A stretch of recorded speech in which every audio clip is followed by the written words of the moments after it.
let's start with who you are. You are a Indiana state representative and you're out of District 7.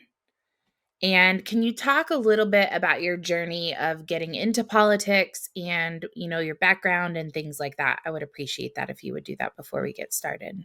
Sure. Yeah. Thank you for having me. And Jake Teshka, House District 7, which encompasses most of geographically St. Joe County in the northern part of the state on the border with Michigan. And I've got a little piece of LaPorte County and a little piece of Marshall County as well.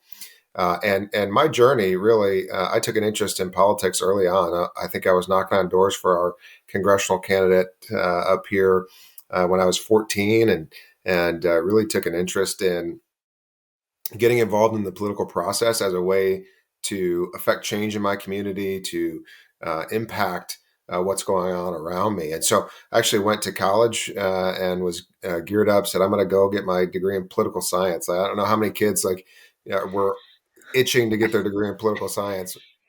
Yeah, right. Exactly. Yeah. Yeah. Right. At that age. And we're so sure of it, right, that I didn't change or anything like that. The initial plan was go to law school. That didn't happen. I did do an internship at the State House while I was in college, and then came out of that and worked on campaigns and worked for different causes as an advocacy, campaigns and those sorts of things. And then my wife, when I met my wife, she said, "You got to get a real job," right? So, so, so made my way out of politics and thought that was great. That was a great experience. It was something I was able to do while I was younger, and now it's time to get a big boy job. And so, and went into the private sector thinking that all of that was behind us. And then a little later on, I was approached when we had a council person, city council person here in South Bend that was retiring, and they said, "Hey, we think you'd be great for it, and would you be willing to take a look at it?" And so my wife and I were people of faith, so we prayed about it, we thought about it, and decided that it was something that we should lean into to help our community. And then one thing led to another, and then we were approached about running for this seat. This one was tougher. The state representative seat. We've got two little kids at home, and it's a lot of time away from the family, Yeah. specifically during session. And so, we said no probably for 10 months to this until we finally, we spent a couple of weeks in prayer and just kind of talking and thinking about this, and came out the other side believing that it was something that we were called to do. So here we are. Awesome. Tell me about your kids. How old are they? I've got a 7-year-old and a 5-year-old boy. Our Oh my boy is gosh. older, and our girl's the youngest. Yeah. So, I have a 10-year-old daughter and a 3-year-old son. So okay. relatively close to where you're at. Yeah. They Just keep us reverse. hopping. Yeah, well, they keep me a lot of hopping, so I can't imagine how that works for you guys. But so let's talk before we get into legislation. I want to talk just general right now. The mood, the feeling. If you would have asked me before COVID, I would have been a staunch Republican, super conservative, back the blue. I was a very loyal citizen to my party. Post COVID, I am not anymore. I have so much disdain for the political class at this point after what happened over the course of the last 3 years. And I think, I don't know that my feelings are shared, but the amount of liberty that was sacrificed over the course of the last 3 years is is almost like I don't know that we can get it back at this point. I'm really frustrated by that. And I wonder how that feels for you guys on the other side of that. Like, are you guys seeing, because I'm seeing some of the legislation that's coming out of the state of Indiana, and it feels like you guys are like, yeah, the executive overreached. We're trying to put some of this in check. We're trying to do more for our citizens. That's why I still live here, because I believe that Indiana is a fairly free, liberty minded state. Can you talk to me a little bit about what those conversations look like on your side of things as far as what you're hearing from your constituents and how you feel about things as they've transpired over the last couple years? Sure. Yeah. So I think you're spot on that. Specifically in my caucus and in the House Republican side of things, there's a lot of frustration with the way things were handled over the last couple of years. A lot of my colleagues, I mean, we talk about how painful it was sitting through 2020 and having the governor not call us back into special session, at any point between Right. March and then January of the next year. And and so that's where you saw things like in 2021, House Bill 1123, which was our attempt to say, hey, the legislature, if there's a state of emergency, can call itself back into session, right? And you see that, saw that work through the courts and be litigated. The governor sued us on that. And you'll see more and more of this type of legislation. Last year, Representative Bartels had in 2022 House Bill 1100, which was agency oversight, and that bill ended up failing along the process. I stuck pieces of it in my House Bill 1211, which was originally just a really simple, easy blockchain bill. Like, this is how we're going to treat blockchain as a state. But I thought it was really important to get some of that agency oversight in there. That we essentially said that agencies can't make emergency rules without having some other authority check it, right? And to say Right. there's got to be some electoral accountability here. We've got an administrative state that is working behind the scenes and has been, right? I mean, this has been building up for decades, right? Where Right. the Yeah. legislature and other elected officials have slowly over time ceded responsibility to bureaucrats, right? Unelected bureaucrats. And they're not bad people, right? I'm not saying they're bad people, Sure. No, but at the end of the day, but the they're not voters, elected. they're That not that elected. becomes a non-representative government, and that's a huge Absolutely. issue. Absolutely. And so I put some of that language into my bill. Of course, it was one of two bills that got vetoed by the governor last year. And so we're going to come back for some of that agency oversight stuff this session. But you're spot on that, the folks in the legislature are listening to constituents who are saying these exact same things, right? We want a voice, and you are our voice. And so if the legislature is abdicating its responsibility, we've got some issues. Yeah. So let's talk about it's really interesting. It was interesting watching that work through the litigation process and watch the checks and balances not operate the way that they should, right? Like, the executive authority should never have the ability to just issue out an edict and everybody has to follow it. It's not a law. Like, that is not a law. A law goes through the Congress, which you know this. I mean, you're in you're in politics. But the idea that I'm just speaking from my personal experience. So I'm in Floyd County, I'm in District 9. And we had a really hard time with our school board, superintendent specifically, and the guy who oversees our health director, like our health department director. Mhm. The the language that was coming out as justification for things like kicking kids out of school, making them wear masks, all that kind of stuff, the numbers weren't supported by anything. It was just go do it because we said so. And now you have situations where, like, my son has issues with his speech. He's 3 years old because all of his teachers had to wear masks. So he didn't get the visual representation of words and stuff. He's been delayed in a lot of things. That's super frustrating as a parent. And I wonder, like, where's that recourse? Like, where do we go back and say, hey, here's the things that you messed up on, here's the things that happened to us.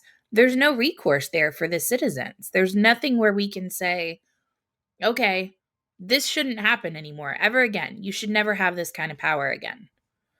And Absolutely. it's frustrating. I'm sorry. I don't mean to, like, sit here and No, bitch at no. you. It's not your So it's completely enabled by the state, right? So Title 16 gives the Indiana Department of Health this really broad authority to take what it calls mitigation measures, right, to a list of communicable diseases that at this point only the Indiana Department of Health can add to, right? And so right. it's interesting when I talk to some folks in my area, my district, even some of my rural, smaller school districts that the superintendent would call and say, Jake, we've held out as long as we can. We don't want to do the mask thing. We don't want to, but the State Department of Health has tied our hands, right? And so we've got one of my districts. It's a smaller district, under 2,000 kids, and at one point, right, because the health department said we don't have to do masks, but if you don't, or if you do masks, the radius for which you've got a contact and quarantine folks, right? If somebody's sick, goes from 6 feet to 3 feet. And Right. this specific superintendent said, I don't know how I don't do that, Jake, because right now I've got 500 kids sitting at home, right? Right. And of them, and I asked them this question. I said, of those, how many of them are actually sick, right? Virtually Right. none, virtually none, None. right? But they were close contacted, so they have to stay home for, whatever the quarantine period is. And he said, we've got to have these kids in school and in person. And so again, I think a lot of hands were tied, and that was from the Indiana Department of Health and the power that they've got under Title 16, and we're starting to take stabs at that. I've got a bill this year, House Bill 1083. It's about student immunizations. And so essentially what it says is that only the General Assembly will be able to add to the list of diseases which require student immunization. And so, again, just going back to the theme of electoral accountability, right? It doesn't mean that we're not going to Right. listen to the health department or experts on both sides of the issue. But at the end of the day, the voters and the citizens in Indiana deserve somebody that can be held accountable, and You're that would right. be us, right? And so, Sure. that's, I think, something you'll see continue as we move forward. Awesome. Okay, let's get into this marijuana legislation that you have introduced and written. I read the bill last night. It's hard to muster through. That puts you to sleep, I bet. No, it didn't put me to sleep. I actually like reading legislation, which is nerdy, but I am really curious because the way that you guys established this bill was not to legalize marijuana in the state of Indiana. It was to kind of put the infrastructure in place so that if the federal government decides to legalize marijuana, then Indiana has the mechanisms ready to go for us to be able to do that. That's the way that I understand the bill. Yeah, that's correct. I'm curious as to why you guys went that direction rather than actually just go ahead and legalizing it. Why did you decide to let the federal government make that decision first? So this becomes a conversation about my druthers versus political reality, right? Right. So if you look back to my history of since I've been in the House, the bills that I've co-authored or authored, I have always been in favor of at least decriminalization and medical. I have been in favor of adult use. Looking at what's going on, again, I'm in a border community with Michigan, and so I can go right now, like 8 miles from my house, and be at a dispensary. And I guarantee you, at this second, on Martin Luther King Day in 2023, over 50% of the lot is filled with Indiana license plates. Right, Sure. these places cluster along the border. We know that Hoosiers are going across state lines. And so again, I would have, especially now, seeing as we're one of only a dozen states at this point that have no cannabis program at all, I would Right. have moved to do that. However, I guess it was last December, well, not last December, the one before, Governor Holcomb said that he would be amenable to looking at a piece of legislation that sets up the infrastructure. And so that's what my bill does. When we look at Indiana, we're unique, which is in a great way, in that we've got what's called a weak governor system, because we can override a veto with a simple majority of both chambers. And so 51 votes in the House, 26 votes in the Senate, and you can override a veto. So ostensibly, if you get something out the first time, you can pass it again on a veto override. Although I think attitudes kind of shift sometimes, especially when it's a governor of your own party, and those kinds of Right. dynamics are at play. And so really, this bill is a realistic look at how do we get some sort of cannabis reform through both chambers, signed by the governor, and get it done quickly, right? And Right. so this was really the way to do that. Okay.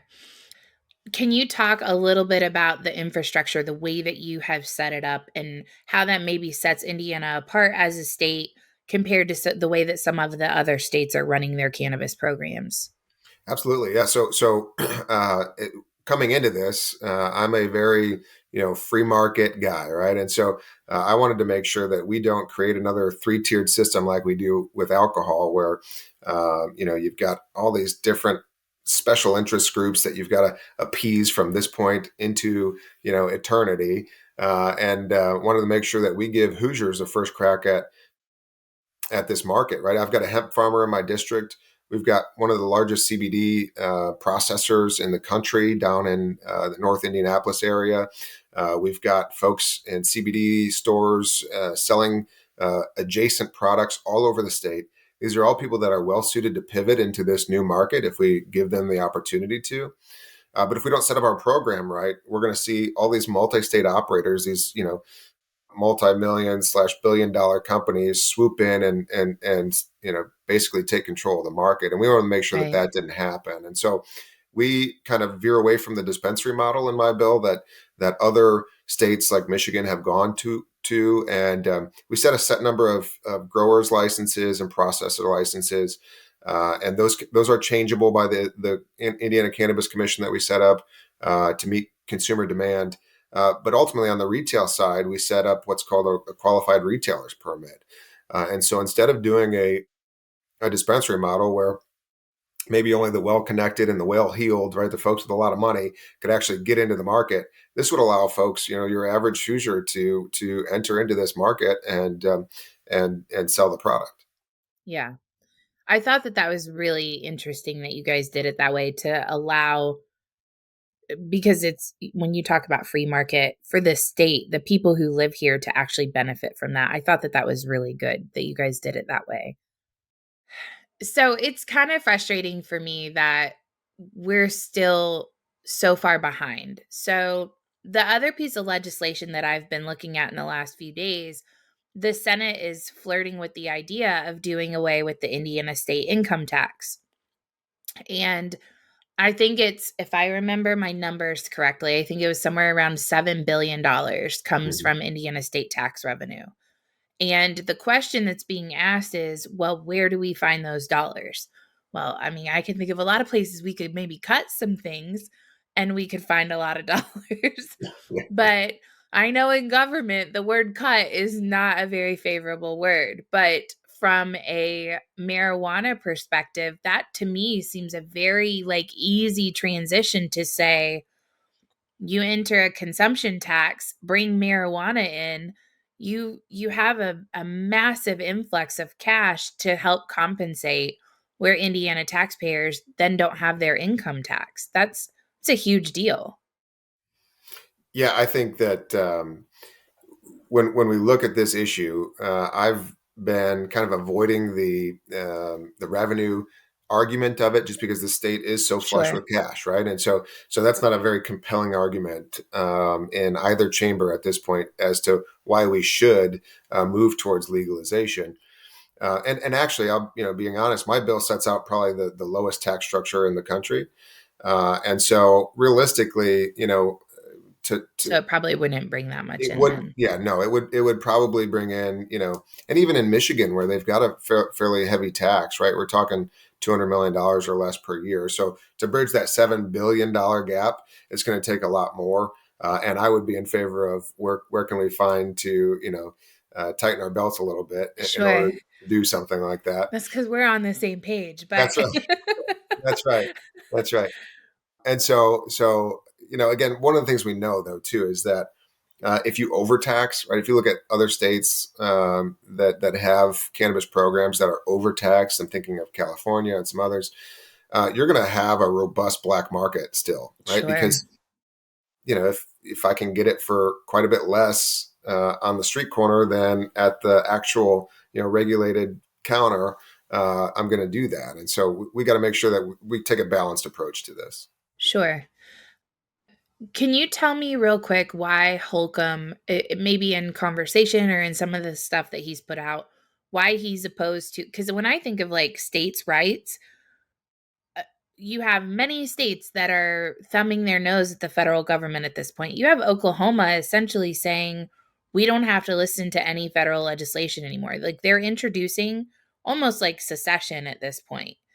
And so I'm curious why he's so hesitant to do anything that's not in line with the federal government, because that's not how we should have been set up in the first place. States shouldn't be looking to the federal government on how to run themselves. And so I find that odd, and I'm just curious. I try really hard not to be so critical of him, but I am not his biggest fan anymore. So I'm just kind of curious to hear maybe a perspective that's a little bit more gentle than how I feel about him. Let's see if I can be gentle. I, you know, I I just think it's a Maybe difference. professional is a better It's a difference in philosophy, right? I think that that Governor Holcomb and myself represent two pretty polar opposite ends of our party. right. And so, when you look at some of his ideas about the role of government, and if you even listen to his State of the State address this past week, and listen to a lot of what he talked about, whether it's the Governor's Public Health Commission It and was very another. authoritarian. I was really disappointed, if I'm being honest with you. Well, I know that at least in my small section of legislators, we're sitting there looking at each other like, where is, we're spending all of this money apparently, right? And that, here's 10 points of how government's going to solve everything that, every problem that ails us. And as a small government conservative, I recognize that the government is so ill-equipped to do that, right? Right. And that we would be much better off doing what the House had led the charge on in the last year, which is cutting our income taxes deeply, returning those dollars back to Hoosier pocketbooks, and allowing them to invest in nonprofits and churches and other ways Sure. to be able Actual to free drive market. Yeah. actual free market stuff. And so, so again, I think that his take on this whole cannabis issue is really, I don't know, it's really kind of an enigma, right? Because if you'd say that he's on the more progressive end of our party, you would think, well, maybe he would be for this, right? Sure. Uh, Yeah. as you see many progressive Democrats being for this, and this is less and less become a partisan issue, the issue of cannabis. And so I think again, he's got a different view of the structure of how things should be set out. I've heard a lot of arguments, even within some of the legislators who are not necessarily pro cannabis reform, and they'll say something along the lines of, "How would you like it, right, if as a state legislator we pass a law and counties started to one by one, the 92 counties in Indiana started to one by one decide that they weren't going to follow that law." Right. And I say, look, I can understand kind of the logic behind that argument, right? Argument being that, hey, this is illegal at the federal level and the states are deciding they don't want to do it. However, there's a couple of things I would say back to that. One, 37 other states now are doing this. So if we were the first one, I might give a little bit more credence to that argument. Sure. Hmm. But there's 37 other states with a federal or with a program, and now Kentucky has allowed by executive order, the possession of medical cannabis. And then the other thing I would say is this: the states created the federal government, right? Just as Right. the state created the county government. So the state, in this whole grand experiment that we're doing, should be the one making these decisions, right? I'd say that Absolutely. the federal government's prohibition of cannabis is extra constitutional, right? It's something that they were not tasked with doing, and it should be a state issue. And so that's what I would say in response to an argument like that. Are you seeing any sort of, I mean, because we control both the House and the Senate right now. Are you seeing any sort of you guys passed constitutional carry last year, and I have to wholeheartedly say that if there is any piece of legislation that has come out of the Indiana in the last 10 years, that is my favorite piece of legislation that you guys have passed. Like, it makes my heart so unbelievably happy that you guys took into consideration the rights of the citizens of this state. So kudos to you guys for pushing that through, and I really appreciate you. So moving forward, you're starting to see from a federal perspective a lot of pressure on guns, drugs, but only in certain places. Like, you're not seeing it. You don't see them going to Washington, who's legalized every single drug that you could possibly get. That's not where they're going. They're going into rural America and shutting down, you know, Joe who has a few marijuana plants in his basement. Like, it's very odd the way that the enforcement looks right now. So I'm curious if Indiana is going to create any sort of like sanctuary similar to what Oklahoma's doing, similar to what Missouri is doing, where they're saying, you know what, federal government, this is not your place, this is not your role, we'll handle it ourselves. Are you guys seeing anything like that in Indiana? Look, I think that again, in my caucus and in other corners of the state house, maybe the attorney general's office, there's a strong desire to push back against a lot of what's going on at the federal level. And so, there's a lot of talk about how we do that. Is it a law? Is it the attorney general joining on these briefs with other states and pushing through the courts, pushing against the federal government's overreach? But ultimately, I think we all view, I don't want to say we all, but a good chunk of us in the state house view our roles as very critically important at this stage in our country's history.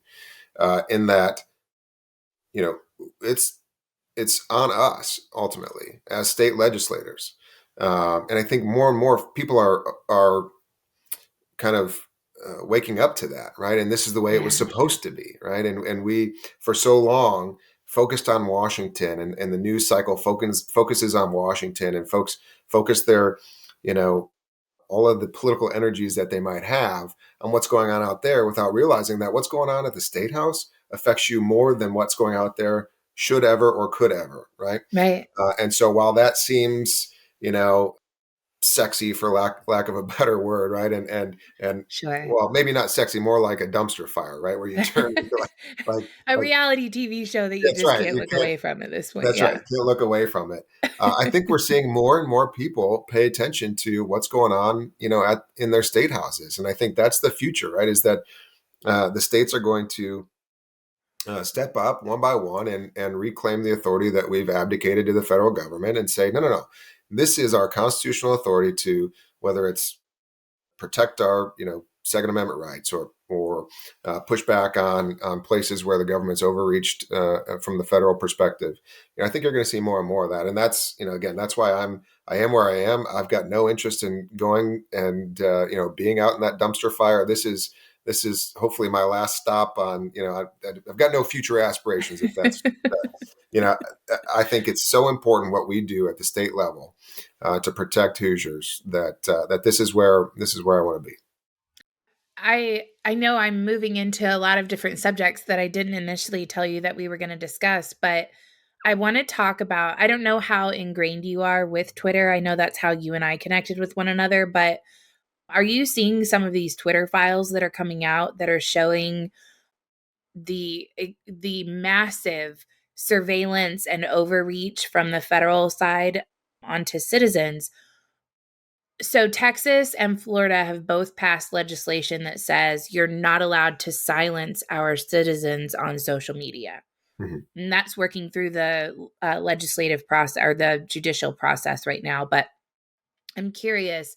I wrote to both senators, my representative, my state representatives last year, and not one single one of them ever returned my correspondence. Called them, tried to talk to them. Federal, I sent letters to Todd Young, and I have found that the interest is very little in politicians' eyes, but in citizens' eyes, that's how we communicate with one another now. Like, that is when you talk about the town square, I host an event every year now solely off of people that I met on the internet. Like, it's not even people I know in real, or well, I know them in real life now, but and I had 45 people from all over the country come to the state of Indiana to eat food, camp out, and shoot guns on my property. Yeah. So, with that being said, the idea that I can't go out there, I called Kamala Harris a cunt and I was suspended for 12 hours. And sorry, you're probably like, "Oh, that's a little bit much for me," but I am not a fan of her and I feel like I'm entitled to my opinion. But to then silence me for 12 hours, that's ridiculous. In addition to that, I had a YouTube episode that I did with a company who does blockchain voting, where it's called Redo Voting. And on my episode, I said, I want to stay away from all the conspiracy theory type stuff like, dead people voting, Dominion, all of that stuff. I don't want to discuss that. I just want to talk about what this does for the voting process. My video was taken down. My channel was suspended for a week. I was demonetized for 4 months because I violated their election integrity whatever policy. Mhm. So I went back and I was like, I think your algorithm maybe got this wrong. I didn't say anything bad. I said I didn't want to talk about those things. 40 seconds later, I got a response. Sorry, we've carefully reviewed your 40-minute episode and we've decided that this is not accurate. You're still suspended. Oh man. And so that's frustrating for me because, again, we have no recourse. So, from a state's perspective, what type of stuff do you see coming out of Indiana to push back against big tech? Yeah, so I think we started to see some bills filed last year. I believe it was Representative Baird who had a bill on this particular subject, right? On censorship of Hoosiers, and there I think there was a fine attached to these types of things. You saw a data privacy bill come out of the Senate last year. Senator Brown passed it, came over to the House, didn't make it through. I think not. I think I know that she's resurrecting that bill in terms of the types of data that these companies can collect and store on us, and those sorts of things. So I think there's definitely an appetite among the rank and file in the state house to take a look at these issues. There's always this tension, though, right? With specifically as Republicans, as conservatives, of saying, well, this is a private entity, this is a business, right? Right. And I think the tension comes in, as you said, where this is increasingly, and as Elon Musk has said, right, this is increasingly But become the Jake, it's public not a space. private business anymore. They took $4.3 million from the federal government to silence citizens. Like you're no longer private if you're accepting government. You accepted taxpayer money to silence taxpayers. You're not a private entity anymore. Right. And I would be, again, more along the lines of you, and I would support some of these efforts moving forward. And so it's just going to take us, for some reason, I think you're right that a lot of citizens are clamoring for this, right? Sometimes there's a lag between that and legislation, Right, sure. and I would love to be more proactive than that. But so I think you will absolutely see something in the state of Indiana along those lines at some point in the near future. Sure. Do you talk to me a little bit about this next legislative session? Like, talk to me about what are some of the bills that you're most excited about? What are some things that you're just staunchly opposed to and you don't see it making through? Give me like your top two on both sides. Sure, sure. So I think for this legislative session, of course, it's a long session, it's a budget session, and that's what we as legislators have to be most aware of as we move through. Now, it can change like literally on a daily basis, right? Right. What's going in, what's coming out. Sure. Ultimately, what will happen is the House will pass its version of the budget. It'll go over to the Senate. The Senate will tinker with it. They'll pass their version of the budget. It'll get hung up in conference committee, and it'll be the last thing that's decided on, right? And that Sure. eventually, like the last day, whatever day that is, they'll say, "All right, we've got a deal on the budget between the House and the Senate, and this is what we're going to do." But everything's germane to the budget, right? Right. And and so you see things that die earlier in session, whether they die in committee or elsewhere, and they get resurrected in this budget, right? It becomes this Frankenstein, and so we really have to be aware of what goes in there. And again, it's for a biennium, for a 2-year budget, it's probably going to be more like $38 billion this time around. Wow. And so when you look at the amounts of money that we're talking about for these different projects and agencies, it's a lot. And so we really have to be watchful of that. It's tough sometimes because if there's, say, of that $38 billion, I agree with the way that 30 billion of it is spent. Do I vote against it or do I vote for it? Right. That's kind of what Right. legislators are always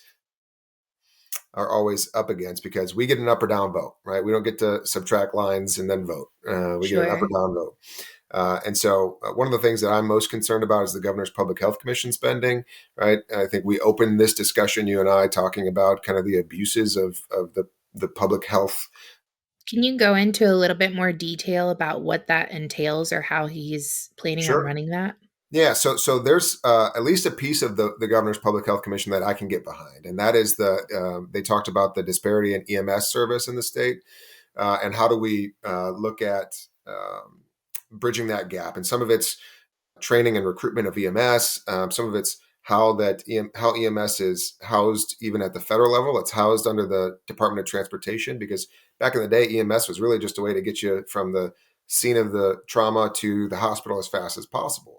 Well, now there's a lot of medicine that actually goes on, in those miles in between, right? I'm so glad you said medicine. Let's come back to that in a minute, but keep Yeah. going. Well, and so when you look at reimbursement rates and stuff for our local EMSs, whether it's at your township fire department or whatever it might be, they're not being reimbursed on the level of medicine, right? They're being reimbursed on the level of transportation. And so anyway, this piece of the Governor's Public Health Commission that looks at EMS disparity, there are parts of the state in Indiana where if you call 911, it may be 30 minutes, an hour, right? I mean, Yeah. it's that bad, really. And I've got a constituent who, they had a young boy and was struggling to breathe.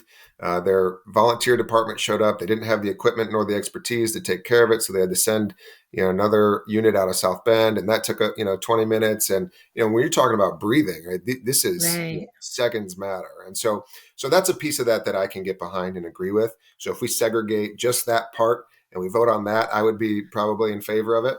Sure. However, there's a lot of other pieces of this public health funding where it's giving funding back to these local health departments that abused their power for 3 years, right? And there's pieces of it that think that we can spend our way into health, right? And I recognize that there are actually there was a quote from Governor Holcomb, or somebody's article said, "Yes, we can spend our way to healthier citizens," right? And the idea of that is just absurd to me, that by spending more money we're going to somehow decrease the smoking rate and obesity rates and all those sorts of things, as if it were our fault to begin with, and it's not a societal thing, Sure. right? What are the underlying factors that so that's going to be a big piece that we have to watch out for. And then the governor's budget, the governor's budget for his office is typically around $3 million. This year it's around $6 million. There's kind of so. But wait, it gets better, right? The doubling was not due to his staff and all that, like for the governor's operations. It's because now the Department of Diversity, Equity, and Inclusion is under the governor's office, and that's like a $2.9 million budget, right? And that office was created mid-budget year. It was mid-budget, but it was created via grants. So this is the first time that we'll actually be voting on the funding for that office. Can we Uh, maybe say no to that, please? well, that's hey, I wish we would, if Like, we had, super no. yes, Show this to all your friends, send it to all your Congress buddies. Like, that's a big no. Like, yeah. we don't need to be doing that. That is a waste of money. So those are those again. I mean, we have to be very very Holy watchful of the budget. bananas. Yes, but I think that just I'm to gonna answer get the off here. other, I'm going straight to Twitter. yes, This is a bad idea. bad idea. Okay, keep going. I'm So, sorry. second part of your question is what I'm most excited about. So we've talked about. You might have heard this idea of reinventing high school thrown out there. I think the terminology of reinventing is kind of misapplied. It's actually a continuation of what we've been doing in terms of pathways and helping kids to, right. The pendulum swung way too far in one direction, and Yeah. saying you have to go to college. You've got You're to get a worthless if 4 year you don't go to degree. college. Yeah, Exactly. Right. absolutely. Right. Yep. And we don't want the pendulum to swing too far back the other way, where it's hey, Nobody look, goes to college. right, yeah, both are great depending on who Right. you are and what your interests are and all of those sorts of things. But we have to make sure that kids know that, and know that hey, I can make, a six-figure salary without going to a four-year university, but learning a trade or getting an Sure. associate's degree or certificates and those sorts of things. And so that's a really important piece. And then, I think we're going to look at expanding school choice in some way. I don't know what that 100% looks like, but I'm excited to see that take shape. I would be in favor of doing something along the lines of what Arizona did recently and universal ESAs. I don't know that that's on the in the cards this session, but as a member of the education committee, that's something that I'm really excited about. Sure. Uh, and our bill filing deadline was this past Thursday, and so not all of those bills have populated yet on the website. But I think you'll see us take another stab at some of these things that are being taught in the schools, right? So gender ideology, whether it's some of the CRT type stuff. I think you'll see us take another stab at that. And again, with two young kids of my own, that's something that's important to me. There are things that, right, that we don't want to shy away from, but that I want to have the conversation with my child when it's time to have that Yes. conversation. And so I think you'll see some of those things move, and I'm excited about those as well. I think to touch on that point, I think one of the most frustrating things. So here in Floyd County, we had a library that read a book. So the books aren't showcased to the. I don't know if you saw anything about this. It actually made headlines for I a think little I bit. remember seeing it. Yeah, yeah. So the book was about a knight who was being courted by an arranged marriage with, or I'm sorry, a prince, and a knight and him teamed up to kill a dragon, and they ended up getting married. So it was a homosexual ending to the book. Which, okay, if that's a book that you want to read to your kids, whatever, no big deal. But the fact that it was issued without talking to the parents, like they sat down and read it to children, that was the issue, right? And I think that's the issue with all of this. Of course, I want my children to understand, critical race theory, if that's really what we're calling it. Like, you need to understand that people are people, and that's how I've always raised my daughter. But, you know, those conversations come at certain times when we're talking about sex. She's 10 years old. That's not a that's not a conversation she needs to be having right now. That's a Hmm. conversation she has when she's 16, or maybe older, just older, whatever. But this push where people are like, they're all our children, they're our children. They're not. They're my kids. I birthed them. They're mine. Stop trying to usurp my role as a parent and say that you know better for them. That's where I start having issues. And I've been a pretty mama bear lately, like Oh, with yeah. school boards. Like, I'm probably on Merrick Garland's list, I'm pretty sure at this point. So I wanted to go back to something about this healthcare thing of Holcomb's. So in the last 2 months, I've had to go to the doctor twice for my kids. One was strep throat, and the other was some sort of like virus or something. They weren't sure what was going on with her.